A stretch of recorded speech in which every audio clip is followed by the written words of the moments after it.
Welcome, Jeff and Susan. Really nice to see you here for our what I hope is the first of many meetings. It remains to be seen. This is a new initiative that Tom and I have come up with to what we hope is create interesting content for people who are interested quite simply in the philosophy of freedom. And my experience in the working world means I'm used to working with individuals and small groups.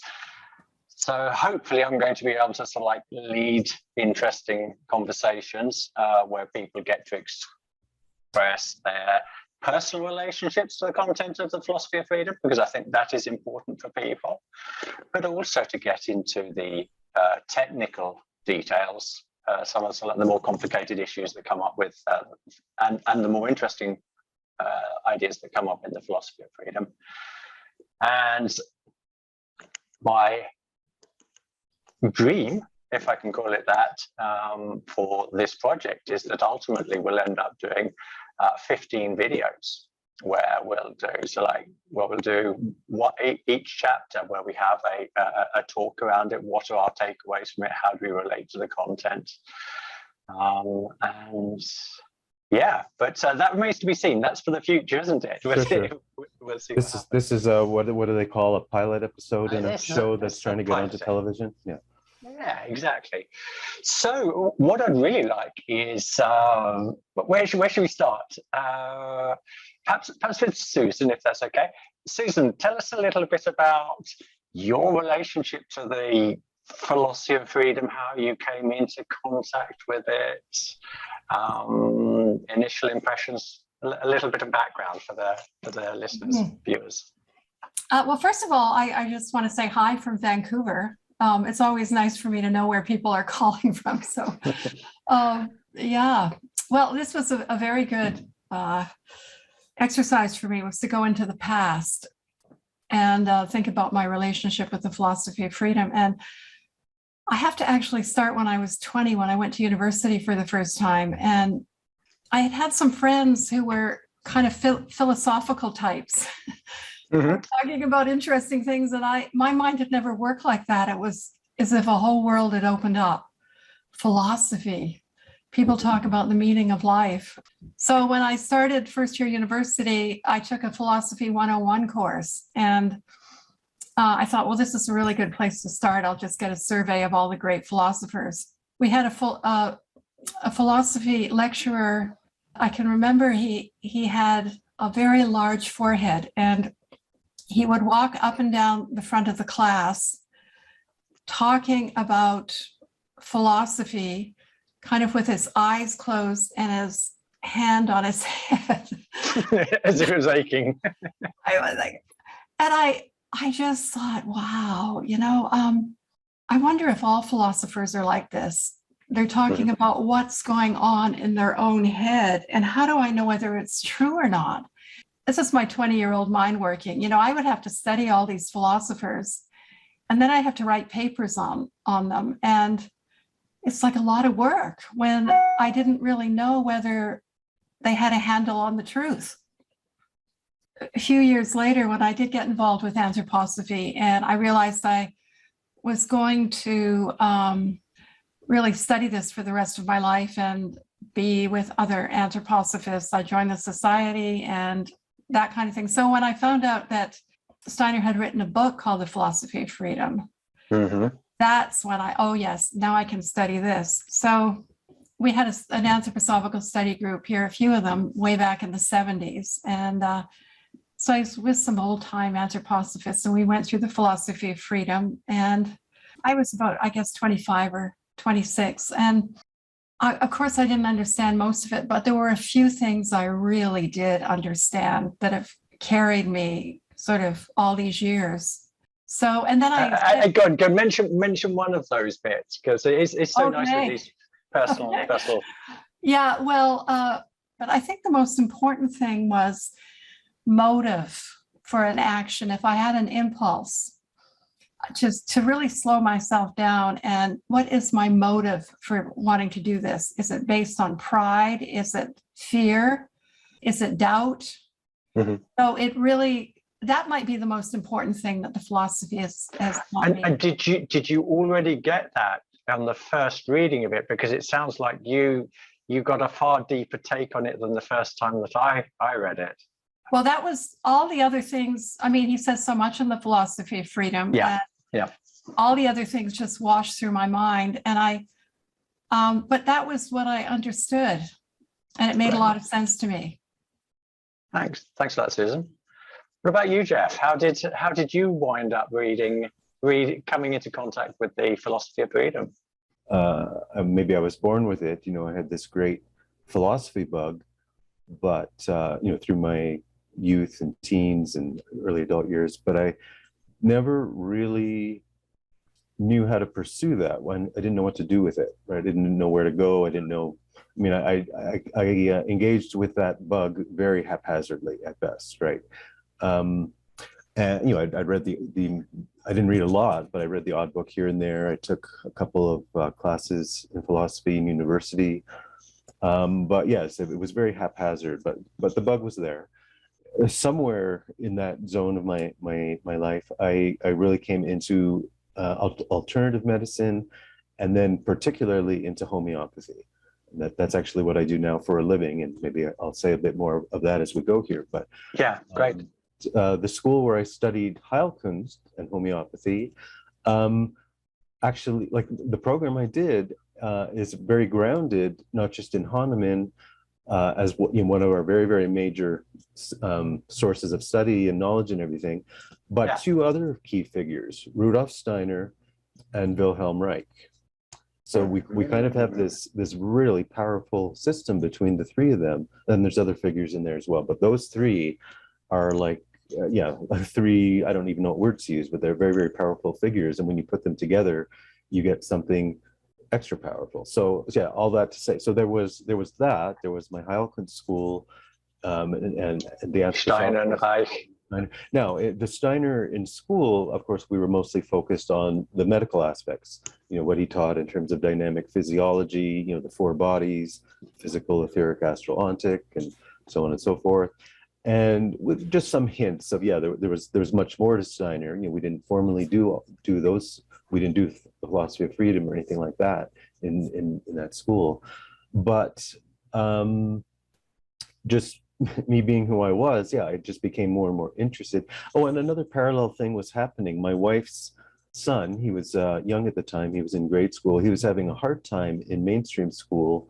And so he, his mom was seeking an alternative for him. And one of the things she looked at and then chose was Waldorf education. So these were kind of two streams kind of surrounding me at that time, between Heilkunst school and now being exposed to Waldorf school. It's like, okay, well, I'm a pretty serious anthroposophy interested guy at this point, Yeah. So anyways, within all of that, probably the first book I read of Steiner was How to Know Higher Worlds. Probably, I'm working through my memory here. And then probably a close second was The Philosophy of Freedom that I came to read on my own. And your first impressions of that? Yeah, it was, as I said, I had that philosophy bug. So it was one of the most interesting and exciting things I'd ever read as far as the philosophy and, like getting into, what Susan was saying before, like getting into the head of the philosopher and how are they thinking about something. And like, you have to go right into that deep, very obscure, most people don't think or talk that way most of the time, right? And so this is a very different, anyway, this is what I had a hunger for, but I didn't really have much experience in how to parse a philosophy book and all that. So anyways, I gained something out of that, and I struggled a lot. I remember actually one time we were camping, and I was at a campground picnic table reading the book very slowly, all morning, hours going by, one page you take many, many minutes. And I just remember that distinct experience of, just being so involved in the reading in the book, and just one little thought at a time and unfolding it. And it was like time had stopped in that moment. Like it just so captivated me. It was difficult, but I couldn't do anything else. And one of the first things that most struck me in the book, and it's still one of the greatest revelations in my life, is I can't name the exact chapter number, but when he talks about, when he first describes the exceptional state, the thinking Chapter about 3, thinking. yeah. Oh yeah, 3. Yeah, I know, somewhere early in like that. Yeah. Yeah, that completely knocked my socks right off. It was like, even as I said, sitting at that camping picnic table, it's like, yeah, that was one of those experiences that completely changed my thinking and my experience of everything, and anthroposophy and what I do in high and all the rest of it. So yeah, that's one little story moment at a picnic table. But yeah, I'm trying to condense things and kind of give you a bit of a narrative. Yeah, they're huge stories, aren't they? And when it becomes such an important part of your life, it does become difficult to reduce it down to one. But yeah, hopefully we can hear that story develop as we continue through the conversation. So what we plan to do today is we've decided to look at chapter 0. Which is, so I think most people nowadays know this version of the book, Intuitive Thinking. Yeah, that was the first version I would have read. Yeah. Yeah, and one of the things that I'm sure you've done on Tom's course as well, the course that you're part of as well, is you start with chapter 0, which was the initial introduction to the book, and that's actually the second appendix in the more modern version.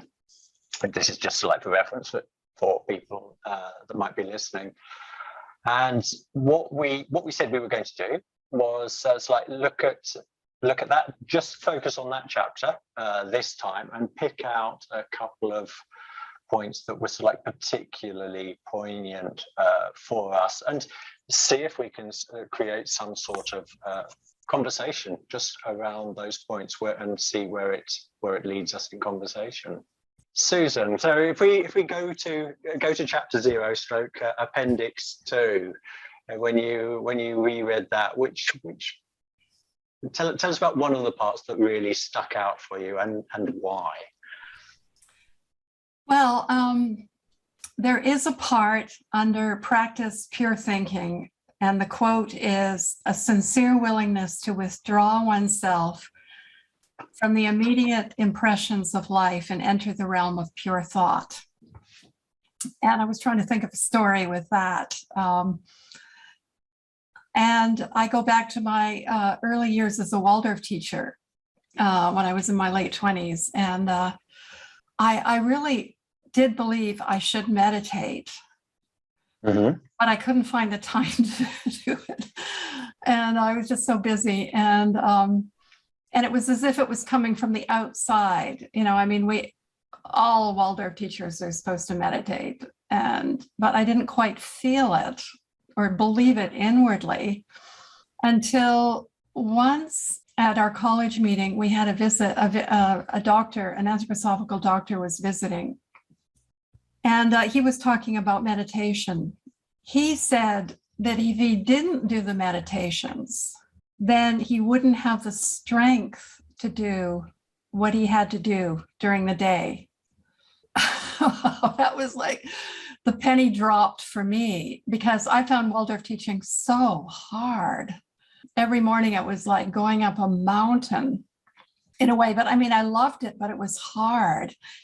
Then it occurred to me, well, if I did meditate, I would make my days easier. I would have more strength to deal with what came to me. I realized I could really start to meditate, that it was coming from the inside. And so in bits and pieces, I started to do it. I started to have a practice in the morning and also do the retrospect in the evening. And so now, of course, it's just in my system. I've been retired for about 13 years from teaching, and I can't not meditate in the morning. It's just would be impossible. So it was the value of meditation, in this process, of having enough energy for the day that was so key for you, or that that resonates so strongly. And going into the realm of pure thought. And for a lot of people, so like that could sound like an abstract process, actually something that's tiring and the opposite of life-giving. So how would you respond to somebody who said, "Oh, that sounds horrible, that sounds boring"? To meditate? Yeah, exactly. Yeah. I mean, I think of my meditative life right now. I'm working a lot with the foundation stone meditation, and I'll never totally understand that meditation. It's always something new that comes up for me. I kind of jump out of bed in the mornings, early in the morning, so I can start thinking about the foundation stone meditation, and just real source of energy for you. It's a source of energy, yeah, and saying the mantras as well to myself, learning it by heart. I can just feel the pulse of it work through me, and I feel healthier for doing it. Interesting. Thank you. Thank you for that. Jeff, what about yourself? Where does the chapter 0 lead your thinking, or what strikes a chord strongly with yourself? Yeah, again, I'm going to pick up on a thread from Susan. She's a really great leader to my narrative and where I need to think and everything. This whole question of meditation, as Susan was talking about it. Of course, there's people practice various forms of meditation, but it gets a little more specific, under Steiner and his approach and everything. But yeah, it leads me into one of. And let me pull up my little quote here from the book. The sentence I'm working from chapter 0. I'm sorry, I didn't know which numbered section this is from, but it says, "Nothing is accepted as valid unless it springs from the roots of individuality."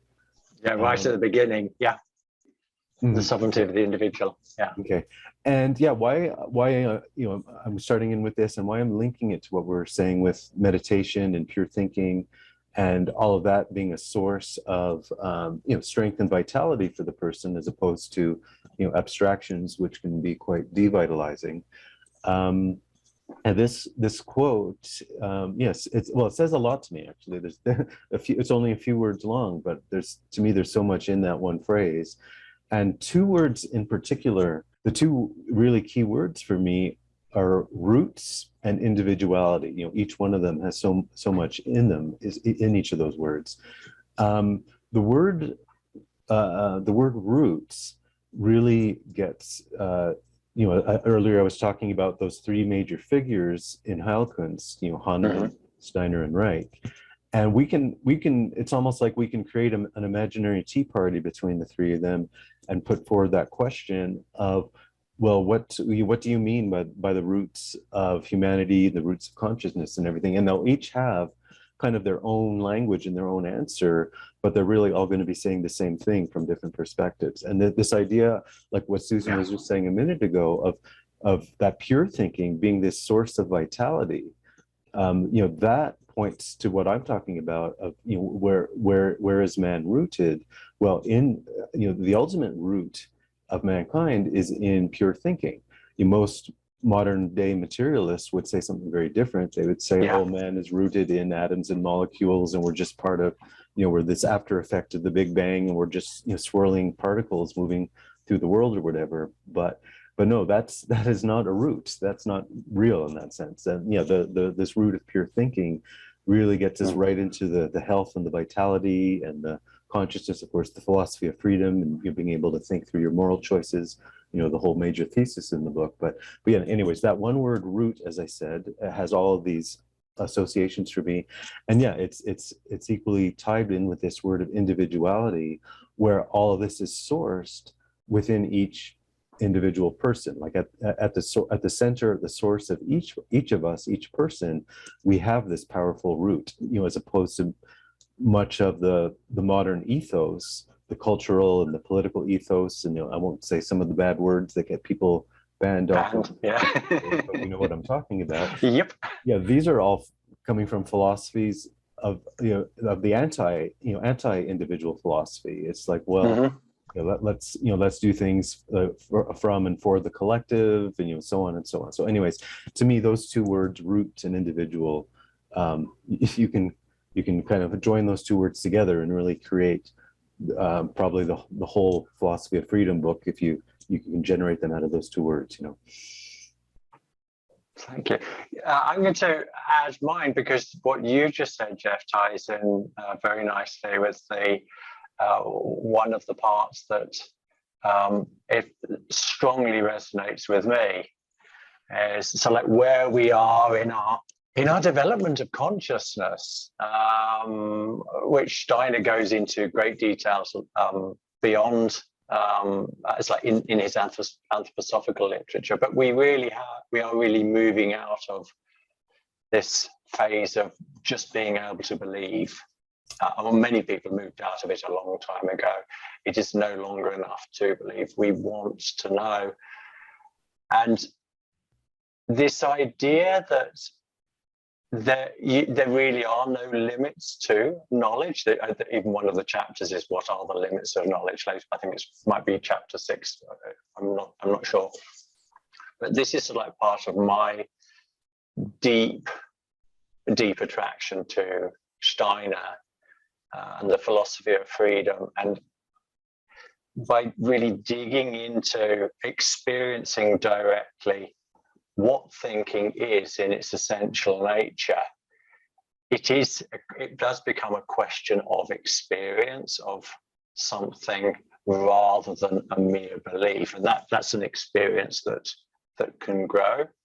And this desire to know, this need to know, to be able to act in life is so key for me personally. I need to feel that I'm standing on a solid basis of understanding what the key concepts are, what are the key ideas of something before I can, it might be deliver a course, or I work as a teacher like yourself, Susan, really feeling secure in what it is that I have to communicate. But of course, Steiner takes this to like a completely different level when he's talking about the philosophy of freedom, because like you were saying, Jeff, it's like the roots of what we are as individual beings. I mean, this is, I'll tie into my other point later on about like how essential the understanding of what thinking is for us as individuals. But comprehensible truth, we no longer want to believe, we want to know. That's a strong part of who I am, and increasingly where humanity is going. And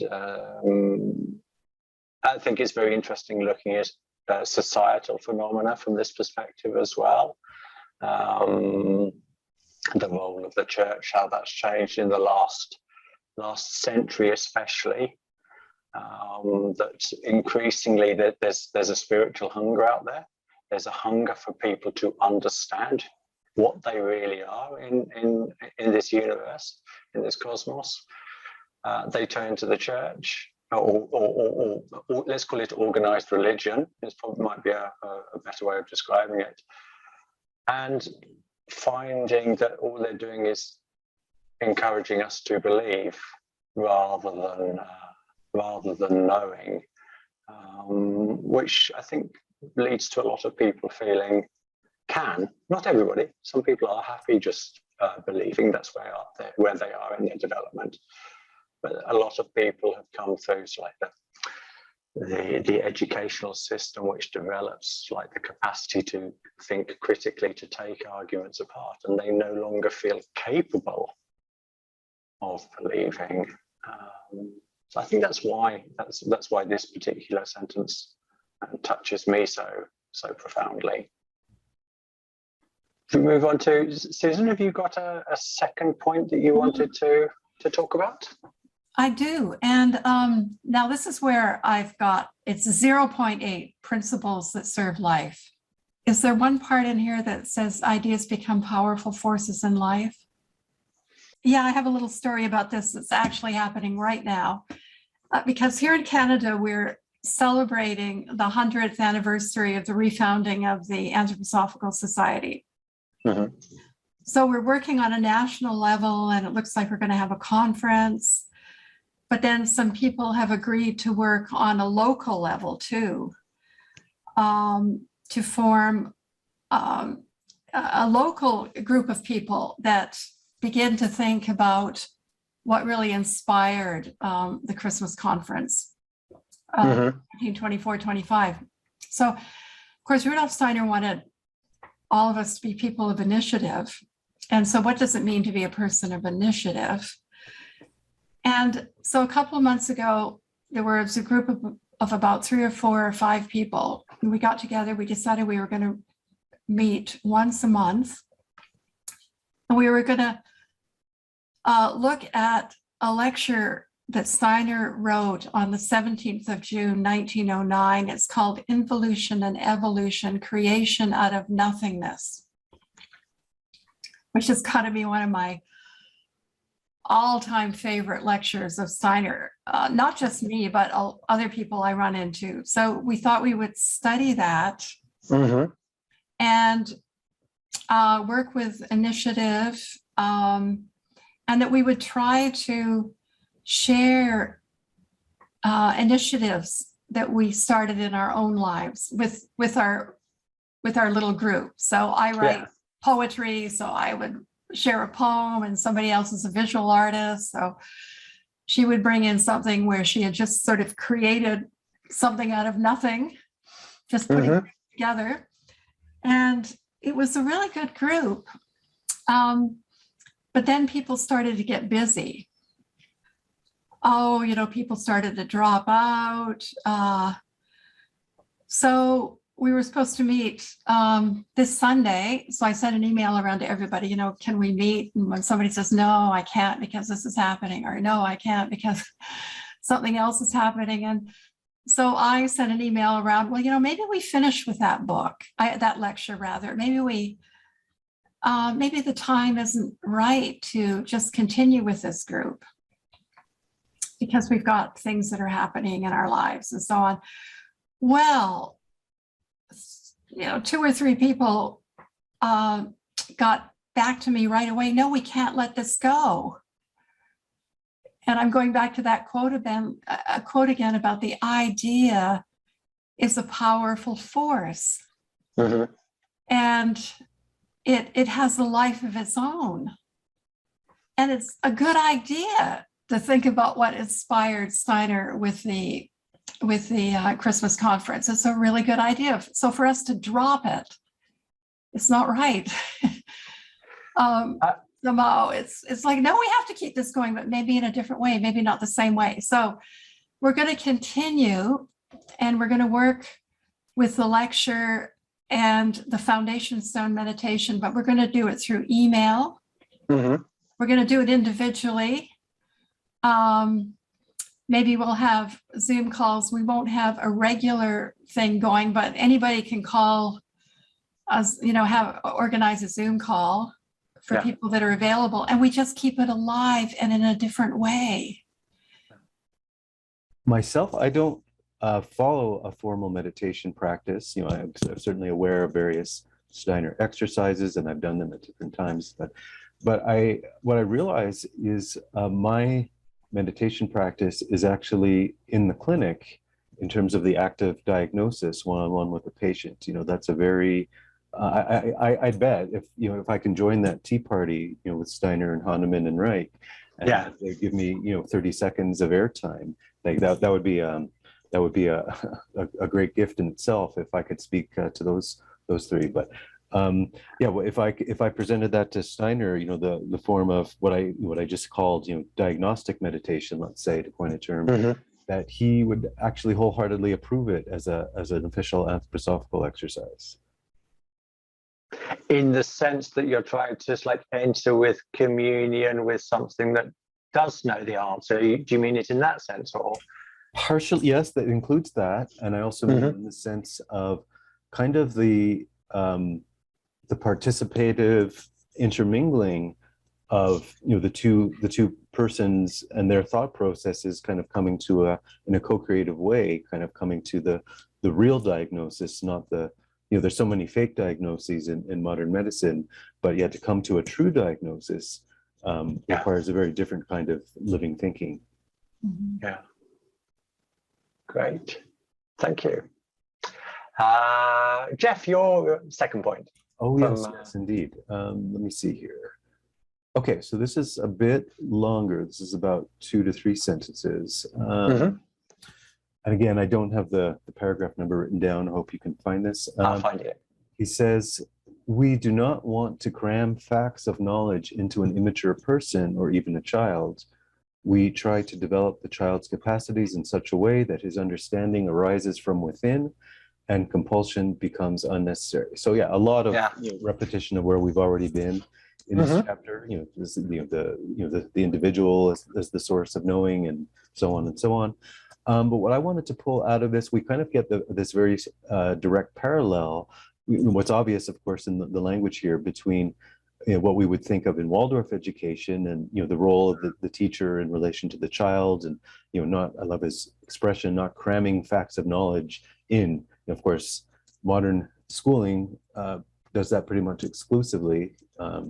Actually, one of my favorite comedy videos comes from an old Saturday Night Live sketch with Father Guido Sarducci, where he does this whole routine about the 5-minute university. It's basically you pay him whatever, $20 or something, maybe even $5, and you go to school for 5 minutes, and he tells you all the things you need to know, which are basically all the things that the average graduate, is the only things that they remember 10 years after they graduate. So he says, economics 101, the law of supply and demand. He just says these basic kind of bumper sticker ideas from each field, and that's it. You get your diploma. But anyway, it's hilarious because it speaks to this point of cramming information in, and that's all that people remember 10 years later. So that's kind of a bit of a side point. But yeah, so there we are. We have this Waldorf structure of education. You're not cramming things in, but you're letting really that inner thinking activity and discovery process of the child to work from the inside out. And obviously I have a very direct experience of that with Hawkins medicine, the exact same principle. We just have to change the words a little bit, but we're talking about the same thing. So we always hear that in health, better out than in, another bumper sticker, but yeah, same thing. We don't want to be cramming medicines that work in a certain way, which push the disease expression back into the person, but we want to give them a curative healing process where it actually pushes its way properly out. So yeah, I recognize that idea intimately at both levels, the education, the medicine. It's one and the same idea underneath that. Yeah. Interesting. It's like linking that directly into your experience with healing. Yeah. And I think this is the value of these type of conversations, hopefully, that to recognize how various our interpretations are of exactly the same content, but generally the impression is that we're led deeper into the essence of our own being. And it has the same effect as cramming the information into a young student's head, is that it devitalizes and it reduces the health, and it just it keeps taking more and more of the truth and the individuality away from that person. You can do it through education, you can do it through medicine, but you get the same result if you do that pushing in rather than letting express outward. Yeah, and waking, I suppose, in terms of education, somehow kindling that fire, so there is a desire to learn, a desire to understand the world better, instead of this feeding them with information. Yeah, interesting. Any thoughts from your side there, Susan, on what Jeff was saying? Yeah, well, I mean, I used to teach children, and it doesn't work with little children if you try to cram things into them. Yeah, I mean, I found with little children that they come into school, at least where I taught for so many years, is that they want to learn about the world. Mm-hmm. They just walk in the door wanting their world to be bigger.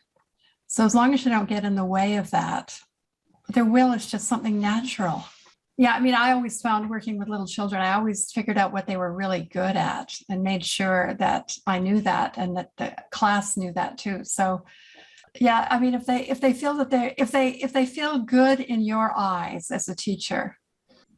Okay, I'm going to move to my last point on here, which is this describes my process. I didn't actually tell my story of how I came into contact with the philosophy of freedom. So perhaps I'll tell the story now and tell you how it links into this sentence. I was about 24 when I first came to contact with the philosophy of freedom. I remember reading it several times on the bus to go and play badminton, and my friends looking at me and saying, "What's he doing? What's he doing?" He should be up the backside having fun with me. And I almost didn't recognize myself in it. Anyway, I read the book, and there were a couple of parts that I thought, this is really interesting. But I really do feel as if I understood 100. So it's like 2% of the book. It went into such detail and depth that I really sensed a profundity which I wasn't capable of getting anywhere close to when I first read it. And the second book I ever read after that was what are the angels doing in the astral body? And after I read that, I honestly said to myself, I don't think I'll ever read Steiner again. Fortunately, so like life had different plans for me, and a couple of years later, I had some very strong reasons to go back and to really begin to dig into anthroposophy, which finally led me back into back to the philosophy of freedom, where I've spent a lot of time really trying to come to grips with it and the profundity of it. But in this particular sentence, I see my own story a little bit summed up.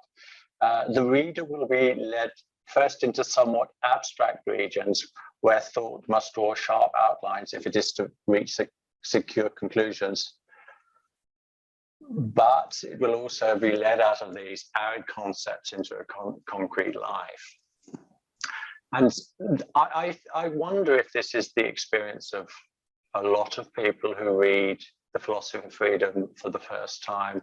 They are confronted with philosophical ideas. They're probably not versed in philosophy, and he makes a lot of sophisticated philosophical arguments there, and it's very difficult if you're not trained in that to work your way through it. It requires effort, like you were saying, Jeff. You get stuck on not on a page for 5 minutes. You get stuck on a sentence for 5 minutes or longer. So let's say, what on earth is he talking about? And of course, the three of us, we know that this is part of the real value of the philosophy of freedom. You're strengthening. We go to the gym to strengthen our muscles, or we don't have to go to the gym, but we exercise to strengthen our body physically. And this is really what we're doing when we're working with the philosophy of freedom. We are exercising a faculty that's hardly challenged in our modern day way of thinking, but that is so critical for creating a really solid foundation of life. And being confronted by these abstract concepts in the beginning, it's like I can't even begin to imagine how these might I can't even begin to imagine how these concepts might add value to my life, because I just see myself reading it and going, what's he talking about? Or how is this relevant? But as he promises in the beginning there, if you can get past that and understand how this is a healthy process that you're going through, then these ideas really do come to life. They become a foundation. You've used the word a foundation sign a couple of times, Susan, when you've been talking, but it really is this center of gravity. I think The eurythmists, they often use this sort of like sign of a centered eye, don't they? I don't know if you've seen it. So it's a particularly strong sign for me. It is like the Italians going, you know, it's like it says something. But when a eurythmist does that, you get this feeling of centeredness. And this, for me at least, after many reads of the philosophy of freedom, this is what started to develop me an absolute certainty of a secure, he calls it later in the book, doesn't he? A secure point from which sort of like, that's like a knowledge of everything can be started. Angus, Okay. can I just quickly jump in? I like what you highlighted, your section. I don't remember verbatim, but it doesn't matter. You know, essentially Steiner is giving the reader a map and an expectation of like, well, you know, we're going to go through some very dry, arid regions, and it's going to be kind of difficult, but don't worry, we're going to come to a place where you're going to get great reward as far as, you know, more influx of life forces and so on and so on. So yeah, I didn't really think of it that way when I read through, but the fact that you highlighted it, I'm like, oh yeah, there's a nice map for the reader. You know, Steiner is kind of famously very dry and difficult to, you know, to read. But yeah, I do appreciate that that little section. Yeah. One of the things that helps me now when I think about it, I mean, with philosophy of freedom, there was just a lot of jumping around. And my mind just couldn't follow things. But now that I realize he's also bringing in the 12 points of view. Yeah. This is what really inspires me working with Tom's group, is really to look at these paragraphs and try to figure out what point of view, because I'm really interested in knowing more about these 12 points of view. I think that will help me go through it now a third time in my life. So I'm looking forward to that. Just a question specific to that. Are you reading it in conjunction with GA 151, Human and Cosmic Thought, or how are you managing that process? Well, I'm just reading it with the group. Mm-hmm. It looks like we're going to go through it slowly. That's the impression I had. Jeff, what do you think? Well, the current group with Tom, I believe he intends to stick pretty much to the philosophy of freedom, you know, chapter by chapter and everything. Yeah. But the 12 worldviews and then the 7 soul moods, which go with that, I don't think he's going to formally bring that in, but I guess you won't really be able to stop me from making comments from that perspective. Now, that's you know, of Tom's website and everything, that was an amazing insight that I gained. And actually, it was presented to me a handful of years ago when I was first going through his website and everything. But it sort of seemed interesting to me, but somehow it went in one ear and out the other. And I was just kind of like, okay, I guess I'll do something with that someday. But I was still kind of muddling along in the main book. But yeah, more recently, I've read that lecture, Human and Cosmic Thought. And yeah, that itself has been an amazing transformation of my understanding of the book. And it's like it's breathed a whole new level of life into the book for me, and where I can go with it now. Is there anything you reading this again, Jeff? Is there anything that you've been doing a little bit different to try and take it to the next level, whatever that level is? I guess there's 2 things I'm trying to bring to the next level at this point. One is what we just said, is you know, really getting grounded in the 12 worldviews and the 7 soul moods, like not only in the philosophy of freedom, but as Tom has used these words as well, you know, that's kind of a science unto itself, you know, the worldview science. So yeah, that's a great interest for me now. And I'm sure you're getting a strong sense already from what we've talked about today. My other level of approaching philosophy of freedom is through, you know, kind of building a whole web of concepts from Steiner to Hahnemann to Reich, and, you know, kind of getting this. I mean, that's just the areas I work in, so I'm super interested in that. So yeah, that between those 2, I'm plenty busy with new horizons in the philosophy of freedom. I've been doing a deep dive. I'm currently learning Italian, so hence the Italian thing. But I've been re-fascinated again by a guy called Giordano Bruno and his memory techniques. So I decided to use them on this book. So I've been trying to memorize it, not as in every word, but sort of the key concepts. And a very interesting process has happened for me there is, you know, like you were talking about, Susan, how it feels like you're jumping around all over the place in his thinking, and you managed to find the secure points with the worldviews and the soul moods. What happened, or what has happened to me with this process, is part of like the memory technique system is you have to use your own creativity to create images that will stick to help you remember the content you want to do.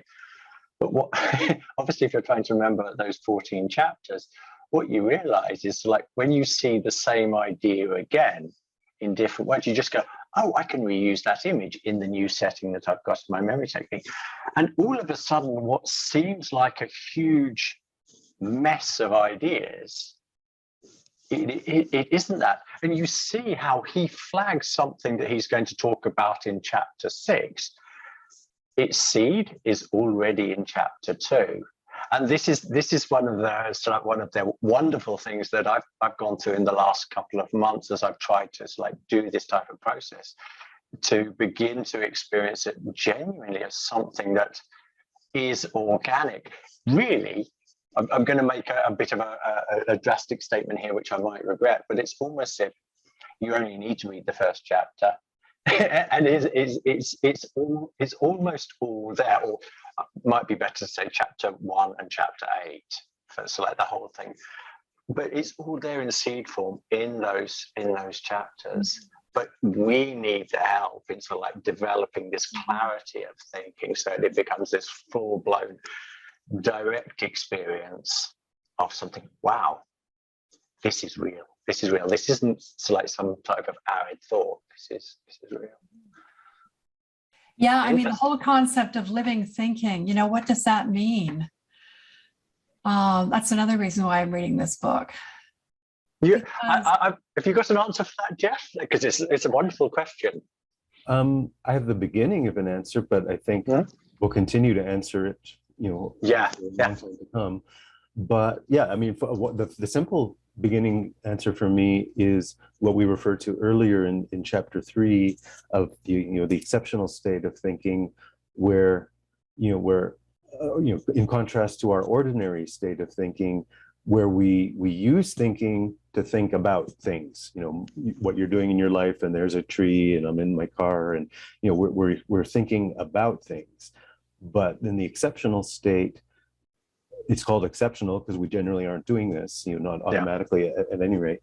The exceptional state, we turn that automatic process of thinking, usually turned outward at the world and what we're doing, we turn it back on the activity of thinking itself. So to me, that's the beginning of the definition of living thinking, is you're applying thinking, observing and thinking to the process of thinking itself. So yeah, you get into this observation and this thinking state where thinking itself becomes your object of attention, where normally it would never automatically become your object of attention. You're thinking, as I said, about the tree, and you know, don't drive into the tree or whatever. But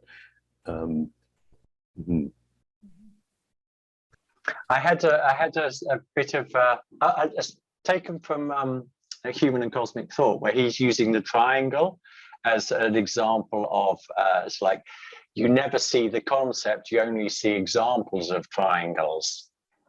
And I was like thinking, okay, what can I do? He talks about living thinking. What do I have to do? How can I approach this so that it becomes a living concept? And I know where I was walking when I was doing this, and we live out in the countryside, so like often take the dog for a walk. And I was thinking and thinking and thinking and thinking. When I say thinking, I was saying to this being that I know that is the creator of subject and object, I was saying to it, so like, help me to understand what is really trying to be communicated here. And I was experimenting with my thinking with the triangles. I was saying, okay, what he's trying to say is a thought comes to life. How does that apply to this triangle? Okay, so. And in my mind, I started sort of like creating triangles. And what I would do is I'd draw one straight line, and then I'd draw another straight line, and then I'd draw another straight line. And then I think, okay, so another triangle, okay, one of the sides will sort of like grow shorter. And that means, and then that one might, the angle might change, and then that one.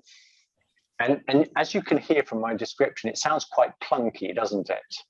So like you can get it to work, but it's not like this smooth sort of like living, or it's like somehow organic process that's going on. It's hard work getting there.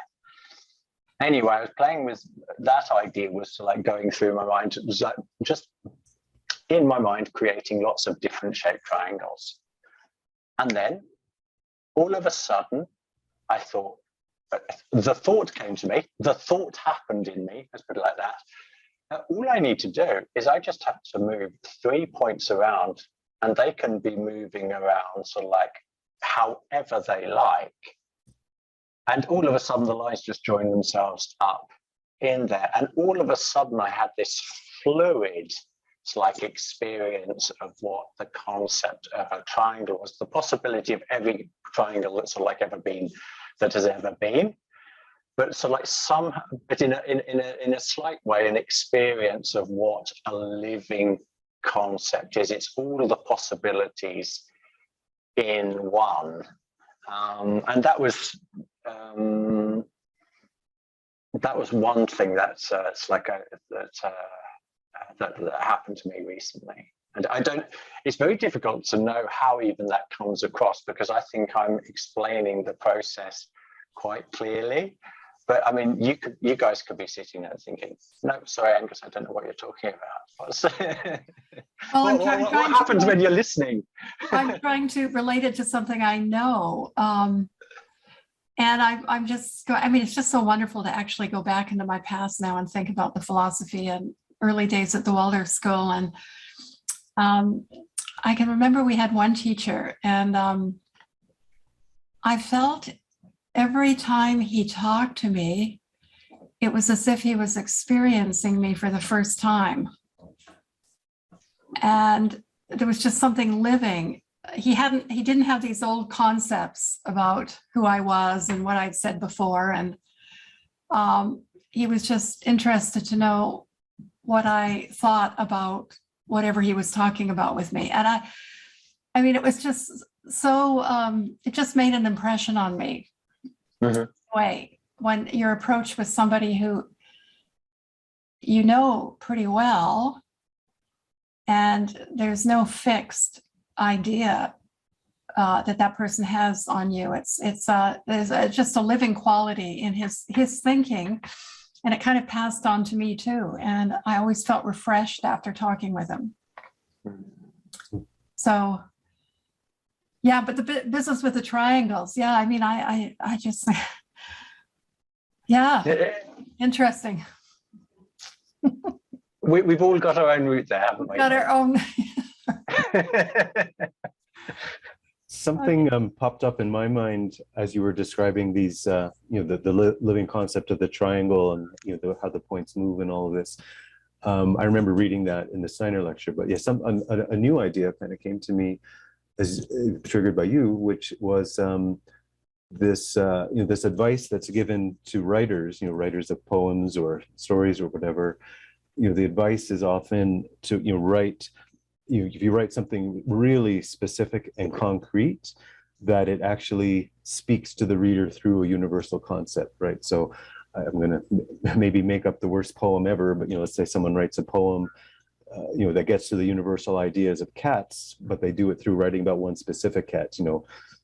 Stinky gray cat in the corner of my bedroom. You're doing this and you're doing that, and whatever. You describe this cat, but through that, if that poem is done really well, the poet is highly skilled, you'll actually get the universal concept of cat through it somehow. Yeah. That sounds very familiar to. I'll just mention the name to see if there's any. Is there a guy named Walter Russell ring any bells to you guys? Okay, I won't take it any further. A little bit, but I don't know who it is, or I don't remember anyways. Yeah. A close colleague of Tesla. But what you just described there is almost exactly his words with all art. This is genuine art, that you are like leaving a trace of the concept of something. It's like in the souls of human beings when you do good art. It reminds me of I was listening to PBS, and there was an interview with Ann Patchett, who is a writer, and she talking about the universal and the specific. She starts with her own specific situation, which is that she's married to a pilot. And she's scared every day of her life when he goes up in the air, because who knows what might happen. There might be an accident with a plane, and he would die. And she lives with that fear every day. And she realizes that she can't put the brakes. This is his life, her husband's life. And she can't tell him that, no, we can't do that anymore, or I'm going to leave you because you're doing this, because I'm scared to death that you're going to die. So her essays are bringing something specific to her, but she said in the interview that she had to hook into something universal, that the reader hopefully would hook into the universal with that idea, because when the reader does, then that makes the essay timeless. Mm-hmm. Starting with a specific situation, but she's hooked. And we all have examples, you know, where we've got people in our lives and they're going a certain direction, and we have to find a way to live with it, and you know, do what we have to do as well. So yeah, it's important to go from the concrete to the universal. I agree with you, Jeff. Great. Okay, really nice to meet you guys, and yeah, I hope you decide that you want to do this again, and we can have a look at chapter 1.